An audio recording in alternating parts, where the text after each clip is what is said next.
네, 안녕하세요. 저는 겸아라고 합니다. 지금 유튜브 겸사겸사라는 채널을 운영해 보려고 하는데 저랑 무사님이랑 같이 이렇게 분기별로 한 번 정도씩 둘의 투자 성장을 녹음하면서 기록해 보자 하고요. 뭐 별도의 편집은 없을 겁니다. 그러니까 그냥 너무 나이버 하더라도 재밌게 봐주셨으면 좋겠습니다. 그래서 뭐 각자 정해진 주제로 20-30분 정도씩 할 예정이고요. 뭐 첫 번째니까 둘이 어떤 투자자인지 소개하는 방송을 시작으로 한번 해보도록 하겠습니다. 일단 앞에 무사님이 계시는데요. 무사님 안녕하세요. 안녕하세요. 네, 그래서 무사님에 대해서 약간 몇 가지 질문을 좀 해보도록 하겠습니다. 무사님은 어떻게 주식 투자를 접하게 되었는지 그리고 네. 어떤 투자를 하는지 좀 설명 좀 해주시기 바랍니다. 저는 19년도 말에 이제 첫 직장을 가게 됐는데 거기서 이제 제가 원래 공대를 다니다가 이제 요리를 했어요. 좀 도피처처럼 이렇게 요리를 하게 됐는데 첫 월급을 받아서 이제 저희는 요리사들은 스케줄 근무를 해가지고 선배님들이 이제 휴무를 줬는데 첫 월급날 받은 월급이 한 100 몇십만 원 이렇게 됐던 것 같아요. 도저히 그 월급을 받고 이제 뭐 놀 수가 없겠는 거예요. 왜냐면은 저는 원래 좀 잘 다니던 그냥 공대에서 좀 도망치듯 요리를 하게 됐는데 그 현실이랑 좀 싸우지 않으면은 내가 되게 이 포기해서 도망치는 길이 이거 천국이 아니구나 이런 생각을 많이 해서 그때 이제 첫 월급을 받고 바로 서점에 가서 재테크 책들을 한 4-5권 정도 이렇게 사가지고 그렇게 그냥 주식 그리고 재테크 이런 걸 접했던 것 같아요. 그러면 그 네. 재테크 책 5권 중에 인상 깊었던 책이 있나요? 그때 샀던 책 중에 인상 깊은 거는 뭐 부자 아빠 가난한 아빠 시리즈라든지 아니면은 부회추월 자산 이렇게 그런 글들을 그런 책들을 읽으면서 좀 어쨌든 좀 조금 두루뭉술하지만은 방향성을 제시해 주잖아요. 그런 책들을 보고 주식이란 거를 해보긴 해야겠다 이렇게 생각해가지고 첫 월급을 받고 그렇게 처음으로 주식을 시작했었고, 근데 이제 19년도 말부터 해서 20년도 초가 이렇게 되면 코로나가 오잖아요. 근데 코로나 때는 주식이 코로나 때문에 떨어지는 줄도 몰랐어요. 그게 시장에 영향을 미치는 줄도 몰랐고, 근데 저는 이제 MTS 이런 것도 깔지도 않았었는데 그 MTS 없이 그냥 소수점 투자 이런 걸로 단순히 제가 그때 좋아했던 뭐 나이키, 스타벅스, 코카콜라 이런 거 샀고 그러다가 이제 계좌 확인도 안 하고 있었다가 그냥 계속 샀거든요. 그러면 투자를 시작한 시기가 19년도 말 네, 19년도 12월 달으로 기억해요. 네. 해서 그렇게 주식을 사다 보니까 어느 날 계좌를 보니까 한 2배 정도 이렇게 수익이 나 있더라고요. 그래서 이거 주식이 너무 쉽네. 근데 저는 그게 코로나 뒤로 회복한 줄도 사실 잘 몰랐어요. 그래서 그럼 이거 공부까지 하면은 되겠다. 부자 되겠구나. 부자. 내 고민을 해결해 줄 수 있겠구나 이렇게 생각을 했고, 그래서 한국 주식으로 옮겨왔죠. 내가 19년도 말에 미국 주식을 하다가 네. 20년도 한 중순쯤에 20년도 다 보내고 21년도에 한국 주식으로 넘어왔고, 근데 그때 이제 뭐 PER, PBR 이런 거 공부했어요. 밸류에이션 지표 공부하고 그때 이제 PER 낮은 게 싼 거구나. 그죠, 싸지. 근데 롯데케미칼 PER 4배인 거예요. 그래서 롯데케미칼 사고 뭐 그런 시클리컬 주식들을 꼭지에 많이 샀어요. 그러면서 당연히 수익을 다 반납했고, 그러니까 제 그때 생각했던 거는 PER이 싸네. 그러면은 그 숫자가 느는 그 숫자를 해석할 줄은 모르고 숫자의 방향성만 당장 보이니까 그 성적표대로 그 다음 분기엔 돈을 더 잘 벌구나, 그 다음에도 돈을 당연히 잘 버는 거구나 이렇게 생각을 해서 그럼 계속 더 저 PER이 되네. 그래서 그냥 샀는데 당연히 이제 그때부터 완전 수익을 다 반납했고, 그렇게 21년도를 되게 고민이 많은 해였죠. 그때 이렇게 하는 거 아니구나, 이렇게 너무 잘못됐다고 생각을 했고, 그때 그래도 그 증시각도기 채널 있잖아요. 네. 증시각도기 채널에서 이제 곽상준 진영장님이 맨날 시황을 읊어주시니까 그거 맨날 정리했었어요. 그날 시장에 무슨 일이 있는지. 그러다가 블로거 분들이 있다는 걸 알게 됐고, 그래서 제 블로그에 증시각도기 채널 이제 시황 정리한 거 올려보자. 이렇게 생각해서 하다가 알고 보니까 주식 블로거 분들이 많다. 이렇게 했는데 알고 보니 겸아 씨가 블로그인 거예요. 그렇게 했는데 이제 겸아 씨가 저한테 먼저 연락을 해줘서 같이 공부해보자고 했고, 그렇게 22년도가 접어들어서 그때 이제 체리 형부님의 정량적 분석법을 저한테 이제 겸아 씨가 소개시켜줬죠. 그래서 그때 처음으로 정량적 분석법을 해본 기업은 한미반도체였어요. 근데 왜 한미반도체를 골랐었냐면 생각보다 정량적 분석하기에는 장비주보단 네. 소재 부품이 나을 텐데 장비주였네요. 그때 왜 한미반도체를 골랐냐면 그때 겸아 씨가 테크에 관심이 많았잖아요. 네, 뭐 지금도 많지만 근데 겸아 씨가 반도체를 좋아하니까 나도 반도체를 일단은 겸아 씨 보면서 따라해야겠다라고 생각했는데 전공정 쪽이 되게 막막했거든요. 그러니까 후공정이 비교적 쉽다는 생각을 해가지고 그 중에서 그 유튜브 같은 거 그때 많이 보니까 그 IT의 신 이영수 대표님, 좋죠. 네, 이영수 대표님이 한미반도체 이야기를 많이 했고 그러면은 스토리는 그걸로 공부할 수 있겠고 뼈대는 한미반도체를 정리해보자 이렇게 생각을 했고 그래서 그때 이제 21년도에 그 정리했던 그런 걸 포트를 다 갈아버리고 그 한미반도체로 갈아탔어요.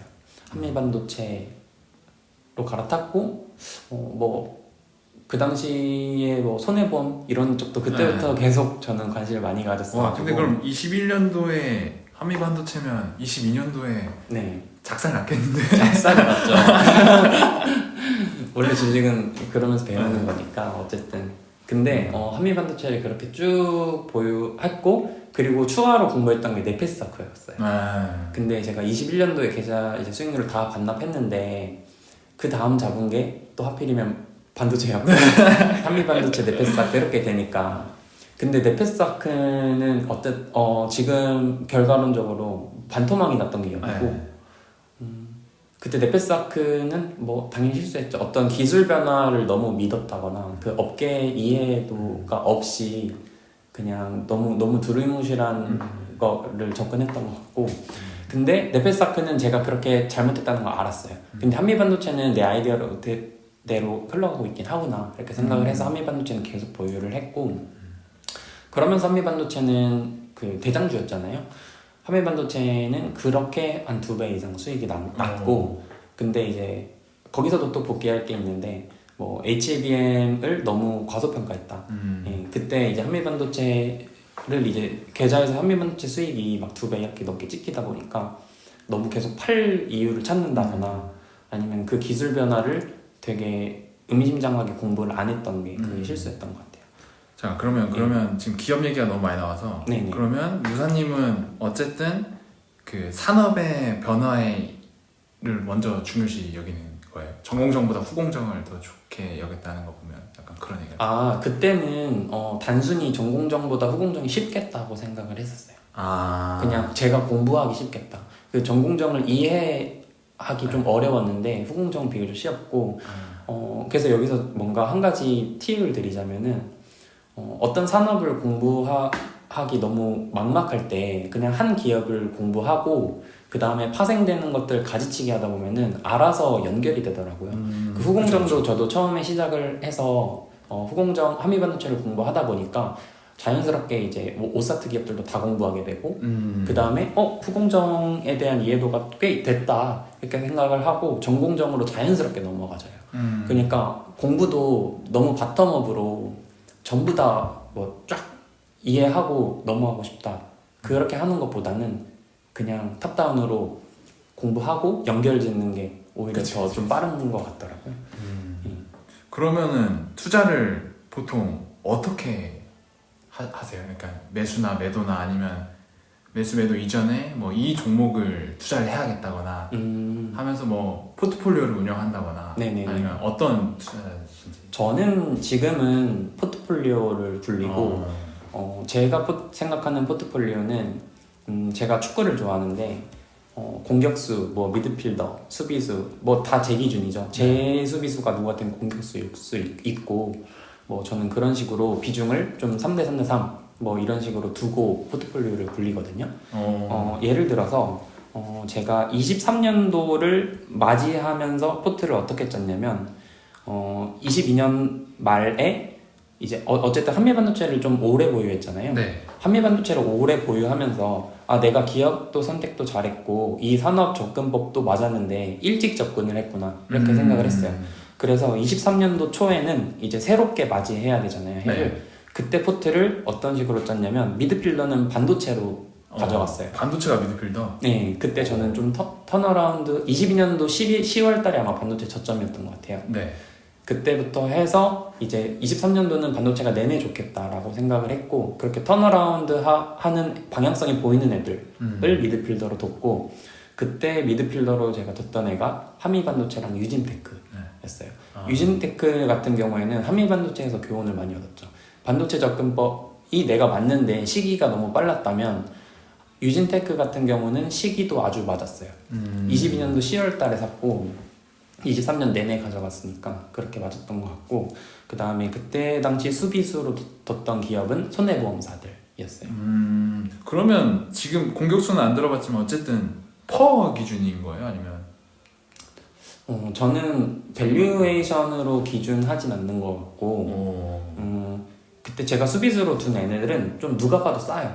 누가 봐도 싼데 내가 좀 기업을 이해했고 그러니까 수비수도 막연하게 싼 거 말고 아이디어가 명확히 있어야 되거든요. 그럼 이때 네. 보험사의 아이디어는 뭐였어요? 그때 IFRS가 도입된다는 게 아이디어였어요. 그래서 밸류가 재평가 받을 수 있겠다고 생각을 했고 뭐 그 중에서 가장 잘하는 건 메리츠였고 그래서 메리츠 화재 때부터 주주였었는데 그때 메리츠가 이제 IFRS 변화에서도 가장 베타가 높을 거라고 생각을 했고 하이 퀄리티 기업이니까 그렇게 수비수를 뒀던 것 같고 그리고 미드필더는 그때 반도체였고 공격수는 그때 당시 생각으로는 그때 23년도 초를 맞이하면서 중국이 살아난다는 아이디어가 가장 유효했었어요. 맞네.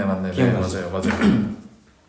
그래서 그때 공격수로는 근데 그때 막 핫한 소비재들이 제 기억으로는 그 화장품 관련된 거였는데 네, 맞아요. CNC 인터내셔널이 뭐 그랬던 애들이었던 것 같아요. 네. 청담 글로벌. 청담 네, 글로벌 그런 애들이었던 것 같고 근데 저는 그런 것도 접근을 못 하겠는 거예요.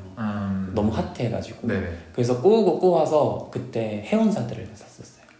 해운사가 어떻게 중국이랑 공격수랑 네, 되죠? 중국이 살아난다고 한 애들이 가장 강했는데 네. 그때 꼬았던 게 중국 경기가 살아난다. 네. 그런 뭐 굴삭기 이런 거 살아난다 하면서 뭐 사람들이 DY 파워 보는 사람들도 있었고 아니면은 물동량이 크게 증가한다. 뭐 원자재도 살아난다. 이런 톤이었어서 저는 그때 해운사를 샀었어요. 그때 대한해운을 샀던 것 같아요. 근데 일단 잠깐 그 종목명이 기업명이 너무 많이 나와서 지금 뭐 보유하고 있는 종목도 있고 없을 수도 있는데 매수매도 추천은 절대 아니라는 점 그렇죠. 먼저 잠깐 말씀드리겠습니다. 그럼 이렇게 해가지고 23년도 포트를 꾸려가고 그럼 언제쯤 이 포트폴리오를 운영한다고 했는데 뭐 정기적으로 밸런싱을 조정한다든지 그런 게 있나요? 그러니까 저 같은 경우에는 이 기업을 사서 언제까지 끌고 가자 그런 기간을 설정해 두거나 어느 시점에 명확한 포인트를 까보자 이런 식으로 좀 하는 것 같은데 근데 23년도에 이런 포트로 투자를 23년도를 맞이하기는 했지만 사실 하면서 계속 변화했던 것 같아요. 근데 그때 공격수로 뒀던 해운사 같은 경우에는 내가 좀 너무 꼬아서 갔다 라고 생각해서 좀 일찍 정리를 했던 것 같고 그 다음 공격수로 뒀던 게 그때 제가 잘 못하는 기업들을 저희 스터디 분들이 잘 하고 있었는데 그때 엔터였어요 그게. 초반기에 그때 막 밀리언셀러 뭐 맞아, 100만이 맞아, 이제 맞아, 성공의 맞아. 기준이 되던 그때 아주 맞아. 엔터가 이제 각광받는 초기였는데 그때 이제 큐브 엔터를 샀었죠. 그때 큐브 엔터를 샀던 이유는 다른 엔터사들 대비 밸류가 꽤나 저렴했고 그 다음에 이제 컴백 스케줄을 앞두고 있는데 주가가 반대로 가는 거예요. 아 그러면 이 큐브엔터는 우사님 포트폴리오 중에는 네. 어디였어요? 그 당시 공격수였죠. 공격수. 예. 그래서 컴백 스케줄을 앞둔 상황에서 그러면은 컴백 전에 주가가 땡기겠다 이렇게 생각을 해서 그 기대감이 여전히 남아있는 시점이 있는데, 그리고 엔터가 밀리언셀러가 이제 성공에 이제 증명이 되던 그 시기였을 때 큐브 엔터도 그 톰보이로 그때 아마 6, 70만으로 하면서 점프를 했던 맞아요. 아이돌이었잖아요. 그래서 그리고 그때 당시의 앨범은 밀리언셀러 가볍게 넘기겠다고 생각을 했었어요. 그래가지고 큐브 엔터 아이디어는 그 당시에 밀리언셀러 아이돌도 되겠다. 그리고 컴백이 온다가 아이디어였고, 그렇게 주가는 반대로 가니까 샀고, 그 단기간에 한 40-50% 이렇게 수익이 난 것 같아요. 근데 그때가 약간 공격수 좀 이어지는 게 중국이 살아난다 했을 때 엔터가 있긴 한데, 그때가 막 중국 안 살아난다 약간 이런 살아난다 완전 왔다 갔다 했었잖아요. 왔다 갔다 했죠. 근데 그럼에도 불구하고 중국에 대한 아이디어는 유효했던 거예요 그때. 그때 당시에 그 중국 소비 아이디어가 오래가지는 못했던 것 같아요. 그러니까 약간 어떤 해를 맞이하면서 그 다음 섹터가 뭘까 이런 고민 다 하잖아요. 네. 그때 당시에 그냥 사람들이 많이 떠올린 아이디어 중 하나였던 것 같고, 그게 저는 좀 유의미한 기억은 없었어요. 그러니까 엔터 그 큐브 엔터를 투자했던 게 중국 투자 아이디어가 주는 아니었나? 그거는 전혀 아니었고, 그 중국 아이디어는 꼬아서 해운사로 갔다가 일찍 정리를 했고, 그 시간이 좀 지나고 나서 엔터 각광받을 때 그때 이제 큐브 엔터를 했고, 나머지 포트는 계속 유지했어요. 메리츠, 유진테크, 한미반도체 이렇게 유지했던 것 같아요. 그러면 어쨌든 이 포트폴리오를 조정하는 게 다 어쨌든 무사님의 기준에 따라 밸류에이션이 차거나 아니면 뭐 제 기준으로 하죠. 그런 식으로 운영을 하시는구나. 네. 그러면 그렇게 해가지고 작년에 수익률 공개 가능합니까? 저는 작년에 수익률이 103%? 104% 이렇게 난 것 같아요. 순자산 기준. 맞습니다. 저는 레버리지 안 써가지고 항상, 그리고 웬만하면 현금도 한 10%, 15% 이 정도는 좀 계속 가지고 있는 것 같고, 근데 그럼에도 불구하고 계좌가 조금 야금야금 하면서 오르더라고요. 그래서 자연스럽게 이렇게 굴러갔어요. 근데 겸아님은 저랑 좀 스타일이 다르잖아요. 다르긴 하죠. 저희 수익률을 이렇게 좀 놓고 보면은 저는 진짜 달마다 분기마다 별 굴곡 없이 야금야금 쭈쭈쭈 올라가요. 근데 겸아 씨는 좀 널뛰면서 올라가요. 맞아요. 널뛰면서 올라가요. 그 스타일이 그렇게 차이가 그렇게 나는 것 같아요. 근데 그럼에도 불구하고 수익률은 무사님이 훨씬 좋아요. 작년 수익률도 그렇고 올해도 그렇고. 근데 작년에는 이제 메리츠도 많이 역할을 해줬었나? 그랬던 것 같고, 아니다, 메리츠는 올해 많이 퍼포먼스가 좋았네. 그리고 방어를 많이 해줬던 것 같고, 그리고 뭐 한미반도체도 갖고 있었고 하니까. 그리고 유진테크 같은 경우에는 제가 언제까지 가지고 있어야겠다고 생각했냐면, 그러니까 과거 반도체 사이클을 공부하고 적용을 한 거잖아요. 네. 유진테크는 삼성전자가 실적 기울기가 살아나는 한두 개 분기 사이에 팔자는 게 생각이었어요. 실적이 살아나기 전. 그러니까 살아나는 거. 살아나는 거 보기 전. 그러면은 작년 말이 올해 1분기에 실적이 좋았으니까 그렇죠. 작년 말에 팔았죠. 그때까지 가지고 갔었죠. 그럼 이런 종목들은 포트폴리오별로 종목들은 어떻게 공부해가지고 발굴을 하시는 거예요? 제 루틴을 설명드리면은 저는 일단은 오전 한 8시쯤 일어나고요. 8시쯤 일어나서 그 전날에 좀 쌓여있는 텔레그램이나 블로거 추가해둔 이웃분들의 글을 전부 다 읽어요. 와. 그리고 근데 뭐 꼼꼼하게 읽는 건 아닌데, 이렇게 슬렁슬렁 넘기다가 제가 관심 있는 섹터나 기업 관련된 거는 전부 다 창을 켜두고 그냥 하루 종일 읽어요. 이렇게 이웃분들의 글이나 그리고 리포트, 그리고 텔레에 도는 좀 요약된 거 이런 거 그냥 다 읽고, 그러면서 넥스트 투자는 뭘 해야 될까 이런 생각들을 좀 좀 많이 해두면서 좀 분기 단위로 아니면 뭐 6개월, 1년 이런 식으로 기간을 끊어서 투자 기간 설정해두고 내가 생각하기엔 얘는 수비수 같아 라고 하면은 그 얘는 매매를 어떻게 하면 좋을 것 같아 이런 걸 많이 메모해두고 뭐 노트북 앞에 붙여놓거나 컴퓨터 앞에 그렇게 해서 이제 좀 그렇게 스케줄 관리를 하죠. 그래서 올해 같은 경우도 어떻게 어떤 식으로 포트를 할지, 여름에 뭐 샀지 이런 거 다 정해두고 그렇게 그냥 기계처럼 하고 있습니다. 네. 그럼 정해진 대로 흘러갑니까? 정해진 대로 흘러갈 때도 있고 아닐 때도 있는데 일단은 만약에 정해진 대로 흘러가지 않으면 그냥 안 하면 되죠. 예를 들어서 여름에 이걸 사자라고 생각했는데 그게 내 생각대로 안 오면 다른 거 하면 되고 하니까 저는 어차피 맨날 붙어가지고 읽고 있으니까 그때그때마다 좀 새롭게 발견들이 있는 것 같고 당장 어제만 해도 막 이것저것 새롭게 막 보였잖아요. 그쵸. 그러니까 그러면은 이렇게 투자를 해오면서 네. 약간 우사님한테 좋은 의미를 끼쳤다거나 아니면은 이게 약간 손실을 봤지만 큰 뭔가 배움을 얻었다거나 그런 종목을 언급하기 좀 부담스러우시면 네. 산업이라든지 저는 보험사죠. 보험사. 네. 저는 보험사가 저한테 아주 유의미했던 게 보험업이라는 게 좀 금융섹터 특징인 것 같은데 내 돈으로 이 기업들이 뭘 하고 있는지 도저히 모르겠잖아요. 그래서 근데 그것들을 방증해주는 지표들은 있어요. 어떤 게 있죠? 뭐 손해율이라든지 예, 그런 것들이 보여지니까. 그리고 제가 IFRS에 초점을 맞췄었잖아요. 네. 그게 이제 장기보험 위주로 하는 보험사들이 그 IFRS의 베타가 높은데 그러면은 장기보험을 잘하는 애들 그리고 그 보험 다루는 보험 중에서도 보수적으로 리스크 관리하는 애들을 보자는 생각을 많이 했고 근데 그래서 보험사마다도 성격이 다 달라요. 예를 들어서 IFRS 도입되자마자 실적이 팍팍 튀는 중소형사들이 있었거든요. 네. 그게 뭐 어떻게 있었어요? 하나손 네. 롯데손 이런 애들이었는데 저는 그게 약간 이거 좀 페이크 숫자나 좀 잘못된 숫자일 수도 있겠다라는 생각이 들었어요. 왜요? 왜냐면은 그 IFRS 같은 경우에는 기업의 자율이거든요. 그 손해율을 가정하고 연간 삼각하는 거기 때문에 네네.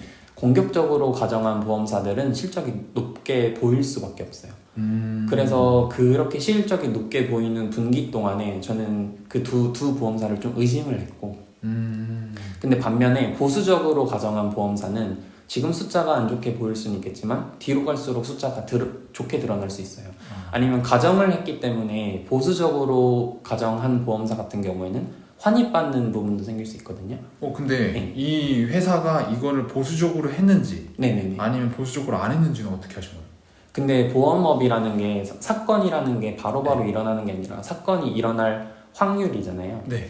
그 과거 데이터를 기반해가지고 그 보험 상품의 손해율은 과거 이 정도였으니까 그 데이터를 이제 IFRS에 녹여가지고 이익을 취하는 방식인데 그 보수적으로 했다는 건 예실차 이런 거로 드러날 수가 있죠.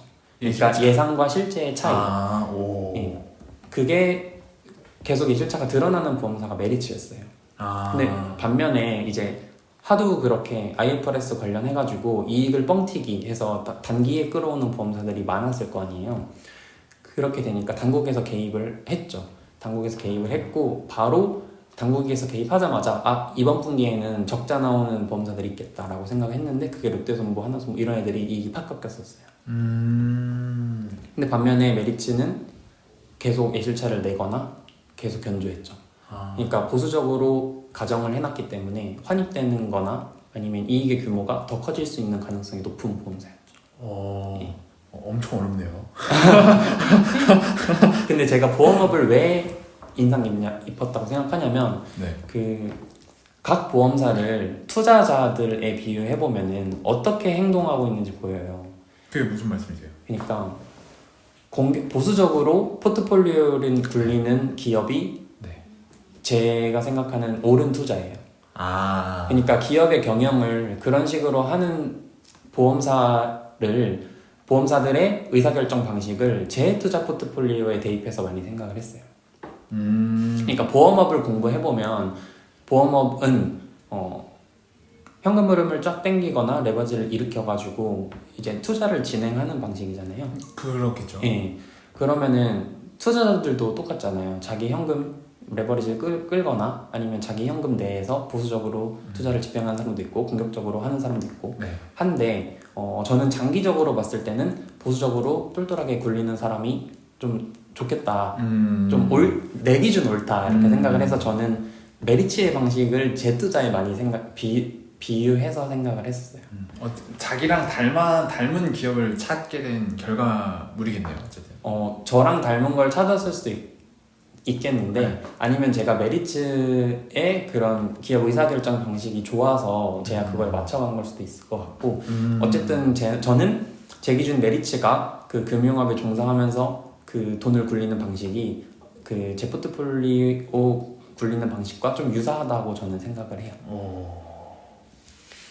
그러니까 기업 주식을 하다 보면 변동성에 노출되잖아요. 그렇죠. 그 변동성이라는 거는 위아래로 진폭인데 저는 그걸 줄이는 걸 되게 많이 신경을 쓰거든요. 아, 변동성을 줄인다. 예. 그러니까 해칭이라고 네. 하면은 반대되는 포지션으로 어떤 좀 그런 변동성을 완화시키는 거잖아요. 그렇겠죠. 예. 저는 그게 제 포트폴리오 그러니까 제 숫자에서 그 변동폭을 조절하는 게 되게 중요하다고 생각을 했어요. 그래서 예를 들어서 공격수로 두는 기업을 뒀으면 꼭 수비수도 둬서 공격수가 튀는 날 수비수가 붙잡는 한이 있더라도 그 공격수가 아래로 끌어당길 때 수비수가 올려주거든요. 그렇게 진폭을 줄였죠. 그래서 제 작년 수익률 그래프를 보면은 정말 잔잔하게 계속 올라가요. 급격하게 튀는 구간도 없고 아래로 내려가는 구간이 더 없고 근데 위로 올라갈 때 수비수들도 역할을 할 때가 있어요. 그러니까 골 넣는 수비수가 될 때가 있는데 그럴 때는 위로 좋죠. 그 대신에 포트폴리오를 이런 식으로 굴리면은 위로 그렇게 좋은 퍼포먼스를 보여줄 때가 있는데 간혹 가다가 아래로는 잘 없어지는 것 같아요. 그게 무슨 말씀이에요? 그러니까 아래는 없어진다. 그 수비수 같은 경우에는 아이디어가 뭐 크게 틀려서 밑으로 빠질 게 잘 없어요. 예, 그래가지고 그 하락장에서는 약간 제 포트를 방어해주지만은 어쩔 때는 공격도 하더라. 그러면 이제 하방이 되게 제한적인데 상방은 열린 거잖아요. 제 포트폴리오 자체가. 단도 투자네요. 예, 저는 그렇게 생각을 해서 포트폴리오를 계속 굴리죠. 그렇게 하다가 뭐 수비수 비중이 커지거나 하면 조절을 하기는 하는데 뭐 지금 제가 보험업이 제 이제 투자 인생에서 가장 좀 인상 깊은 섹터다 이렇게 이야기를 하잖아요. 그래서 지금 메리츠 같은 경우에는 수익률이 꽤 많이 찼고 해도 그럼에도 한 주도 안 팔고 계속 가져가고 있고 지금도 거의 포트 절반이 메리츠. 지금 이렇게 공개해도 상관없나요? 편집해주세요. 어쨌든 매수매도 추천은 절대 아니라요. 네, 맞습니다. 네. 근데 그런 우려는 없었어요. 저는 저를 포함한 주린이들은 어떤 생각이냐면 이게 퍼가 3배네 4배네 하면 이게 2배만 가도 8배잖아 약간 이런 생각도 하지만 3배 4배도 싼데 반토막 나서 뭐 1.5배 2배 돼도 엄청 싸네 약간 이런 싸진 게 더 늘 싸질 수 있죠. 그런 생각은 아예 안 들었어요. 저도 그런 생각은 했는데 그러니까 메리츠 같은 경우에는 제가 자신 있게 했던 게 처음에 아이디어는 보험업이었지만 그래서 합병을 했을 때는 전 매도를 했었어요. 왜냐면은 증권이 끼잖아요. 근데 증권이 끼는 거는 제가 판단을 못 하겠다라고 생각을 했는데 지금 생각해보면 어떻게 보면 좀 팔 이유를 만든 것 중 또 하나일 수도 있고 그러니까 합병이 증권이랑 화재랑 지주랑 합병을 했잖아요. 그때 전 원래 메리츠 화재 주주였고 그렇게 합병을 하면서 매도를 했었는데 이제 다시 산 케이스예요. 그때 이제 다시 샀을 때가 시총이 10조가 안 됐었고 그때 제 생각은 뭐였냐면은 증권이 껴서 그 이익의 간헐성이 생기긴 했지만 아까 제가 말했듯이 변동성을 제가 관리를 한다 했잖아요. 그 증권이 공격수라면은 화재가 미드필더 수비수 역할을 해줘서 그 기업의 이익의 질 자체를 그 기업 이익의 그 변동폭을 되게 줄여놨어요. 그래서 저는 이익이 되게 안정적이라고 생각을 해서 그러면은 이 기업이 합병을 할 때 거의 3년 이상 당기순이익 합의 2조 이상이 찍혔거든요. 네. 근데 내부적으로 그렇게 이야기를 이미 했었더라고요. 우리 지금 합병을 하려면은 이 증권가 화재의 당기순이익 합의 2조는 안정적으로 넘어야 합병을 할 수 있을 것 같다는 내부 시뮬레이션 이미 돌린 상태에서 합병을 했기 때문에 이 기업의 기초 베이스가 되는 이익 재력은 2조라고 저는 생각을 했죠. 근데 이게 네. 조금 하나만 더 여쭤보고 싶은 게 네네. 이게 돈을 어느 기업이 벌면 네. 이 돈이 주주한테 가야 밸류가 올라가잖아요. 그렇죠. 이것도 약간 주된 포인트 중에 하나예요. 네, 제가 처음엔 아이디어는 화재였다면은 네. 화재의 IFRS였다면은 이제는 그 주주 환원이에요. 왜냐면은 지금 메리츠 시총이 아마 한 15조 정도였나 이렇게 되는 것 같아요. 근데 이번에 합병을 함과 동시에 앞으로 3개년치 주주 환원 계획을 발표를 하는데 그게 당기순이익의 50%를 주주 환원한다는 거예요. 그 50% 주주 환원 재원으로 쓸 계획이고 네. 그럼 연간 가볍게 1조 정도라고 생각해 볼 수 있잖아요. 네.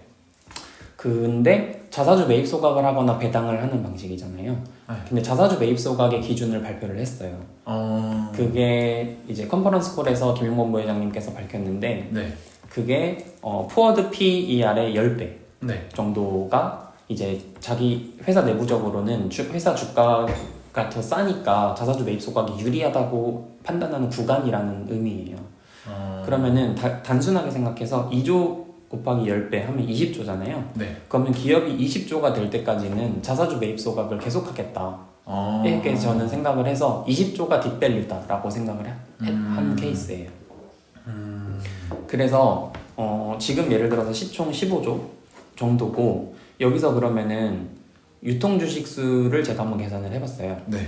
15조에서 뭐 김용범 부회장님 그런 특수관계인 그리고 조정호 회장님 지분 포함하고 그 다음에 우호 지분이라고 가정하는 연기금 지분이라든지 외국계 이제 지분을 갖고 있는 2.5% 가지고 있는 이제 뱅크가 있는데 걔네 지분을 다 빼고 나면은 유통주식에 얼마 남지 않아요. 그게 이제 지금 시총 기준으로 한 5, 6조 이 정도가 되는데 근데 앞으로 향후 3년간 50%를 주주 환원에 쓸 거고 연간 이익의 50%. 예, 연간 당기순이익의 50%를 주주 환원에 쓸 건데 그게 20조 정도까지는 자사주 매입 소각이 유리하다고 정해놨잖아요. 그러면은 20조 밑으로는 계속 주식을 살 건데 네. 유통주식수가 얼마 남지 않아요. 거의 절반 이상이 회사가 사들일 거니까 그러면은 그냥 계속 사도 돼. 이렇게 저는 생각을 했죠. 그러다가 근데 최대 주주나 약간 네. 그 은행이나 팔면 어떡해요? 최대 주주가 은행이나 판다. 네. 안 팔죠. 만약에 제가 이해한 메리츠는 그 주주환원 정책을 따라갈 거라고 생각을 하고 근데 만약에 그럼 극우호 지분을 조정호 회장님 지분이나 특수관계인만 두더라도 그래도 유통주식수가 얼마 남지 않거든요. 그래서 뭐 뱅크나 연기금이 나간다고 해도 저는 상관이 없다고 생각을 해요. 믿음이 아주 그리고 우려해주신 부분을 당연히 리스크로 생각을 해야죠. 사람이 하는 일이니까. 근데 어떤 한 개인의 어떤 탑 플레이어가 있어서 그 개인에 의존하는 기업은 아니고 기업의 의사결정 방식의 질이 다르니까 그 기업 자체에 문화인 것 같고 그래서 저는 예를 들어서 뭐 김용범 부회장님을 많이 언급을 하는데 김용범 부회장님의 역량이 당연히 우수하지만은 내부적으로도 이제 김용범 부회장님 자기 자신을 기업에서 가장 이제 허물을 많이 펴는 사람이 본인이라고 해요. 그만큼 겸손하시네. 예, 많은 그만큼 의견을 내신다는 거죠. 의견을 많이 내면 낼수록 뭐 실수를 할 확률이 당연히 높아지겠고 근데 이 기업 김용범 부회장님이라는 키플레이어에 의존한 기업은 아니라는 거죠. 기업의 의사결정 방식이 그러하다는 거라서 저는 믿고 근데 만약에 이 주주하는 행보에 어긋나는 걸 보여준다면 그건 당연히 제가 투자 아이디어 훼손이라고 판단을 할 근거가 되겠죠. 근데 하지만 지금까지는 일단은 그런 건 보이지 않고 오히려 더 강화하는 쪽이기 때문에 저는 그렇게 아이디어가 여전히 훼손되지 않았다고 생각을 해서 지금으로서 메리츠의 기업 아이디어는 이제 자사주 매입 소각이고 그 다음에 주식의 쇼티지라고 생각을 하고 있습니다. 감사합니다. 1부는 무사님의 1부는 여기까지 네네네. 하는 걸로 하고 잠깐 쉬었다가 제 걸로 하겠습니다. 감사합니다. 고생하셨습니다. 네, 그럼 2부 때 겸하시 인터뷰로 뵙겠습니다. 네, 감사합니다. 감사합니다.